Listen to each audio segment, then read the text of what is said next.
A substance used for producing heat energy is known as, जो substance heat energy produce करता है उसे हम क्या कहते हैं, फ्यूल कहते हैं। Combustion is a process of, combustion कैसी प्रोसेस है, देखो कंबशन के अंदर कोई भी सब्सटेंस क्या है, जलता है, बर्न करता है। और कब बर्न करता है, इन प्रेजेंस ऑफ एयर, जिसके अंदर ऑक्सीजन हो, ठीक है। तो यानी ऑक्सीजन को यूज किया जा रहा है और हीट एनर्जी उसमें प्रोड्यूस हो रही है।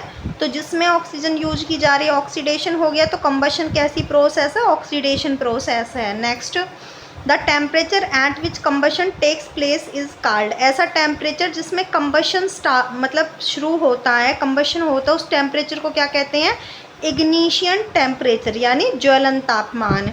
नेक्स्ट है, combustion can not take place in the absence of substance called, कहा है कि जो कंबशन है वो किसकी एब्सेंस में नहीं टेक प्लेस कर सकता।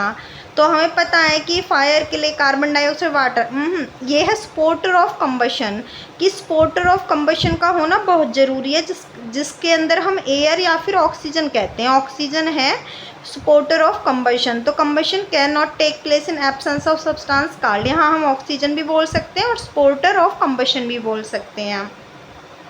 Burning of kerosene oil is a type of combustion known as, जो बर्निंग ऑफ क्रोसिन ऑयल को जब हम जलाते हैं तो क्रोसिन ऑयल कैसे जलता है, लाइट के साथ, और बहुत ज़्यादा उसमें हीट पैदा होती है और बहुत शॉर्ट टाइम में। और जब लाइट और ज़्यादा हीट के साथ बहुत शॉर्ट टाइम में कोई चीज़ बर्न करती है तो इस तरीके की बर्निंग को क्या कहते हैं, रैपिड कंबशन कहते हैं। तो क्रोसिन ऑयल की बर्निंग जो है वो किस टाइप का कंबशन है, रैपिड कंबशन है।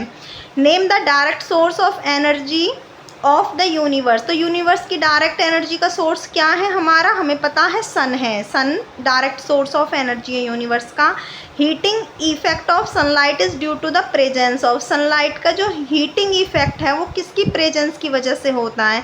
तो हमें पता है सनलाइट में जो हीटिंग इफेक्ट होता है वो इंफ्रारेड रेज की वजह से होता है, सनलाइट में जो हीटिंग इफेक्ट होता है वो इंफ्रारेड रेज की वजह से होता है। The name of the cooking gas used as fuel for domestic purpose is, जो कुकिंग गैस डोमेस्टिक पर्पस के लिए हम फ्यूल के रूप में यूज करते हैं वो कौन सी है, लिक्विफाइड पेट्रोलियम गैस, जिसको हम एलपीजी कहते हैं, जो हमारे रसोई घर में सिलेंडर के रूप में आती है।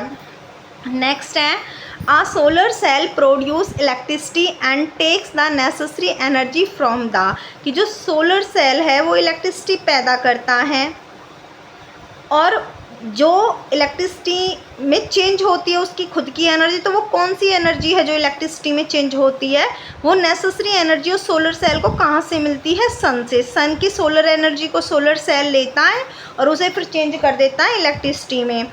Solar energy is used for cooking food by using, जो सोलर एनर्जी यूज होती है कुकिंग फूड में वो किसके द्वारा यूज होती है, सोलर कुकर के रूप में। सोलर कुकर एक डिवाइस है जिसमें सोलर एनर्जी खाना पकाने के काम आती है। नेक्स्ट है, most common naturally occurring solid fuel used in villages is, तो कोल, वुड, पैराफिन, कोक, ये सारे ज्वलनशील पदार्थ हैं, लेकिन इसमें जो वुड है ना वो नेचुरली अक्रिंग सॉलिड फ्यूल है जो ज़्यादातर गाँवों में यूज किया जाता है। Most commonly naturally occurring solid fuel is would. Biogas is prepared from, biogas किससे बनाई जाती है, बायोगैस बनाई जाती है बायोमास से। Solar energy like other forms of energy causes no, जो सोलर एनर्जी होती है, सन की एनर्जी, वो क्या नहीं फॉर्म करती, तो जितने भी हम जलाते हैं कोई भी फ्यूल तो वो पॉल्यूशन पैदा करता है, गैसेस की फॉर्म में, स्मेल की फॉर्म में। तो सोलर एनर्जी में ना कोई स्मेल निकलती है ना कोई गैसेस निकलती हैं, तो पॉल्यूशन है, causes no pollution. Solar cell is used in, solar cell किस में यूज होते हैं, वॉचेस में। Charcoal on burning produces heat, तो जो चारकोल होता है वो कितनी हीट प्रोड्यूस करता है, 33 किलो जूल्स पर ग्राम। चारकोल अच्छा फ्यूल है कंपैरिजन टू वुड, वुड जो है पर ग्राम पे 17 किलो जूल जो है हीट पैदा करता है, तो वुड की कितनी है हमारी वैल्यू, कैलोरीफिक 17 किलो जूल पर ग्राम, और चारकोल की 33 kilo joules per gram. Water gas is a mixture of, water gas किसका मिक्सचर है, वाटर गैस है CO प्लस एंड H2 का mixture, carbon monoxide and hydrogen जो गैस है। नेक्स्ट है select the true statement, energy can neither be created nor can be destroyed.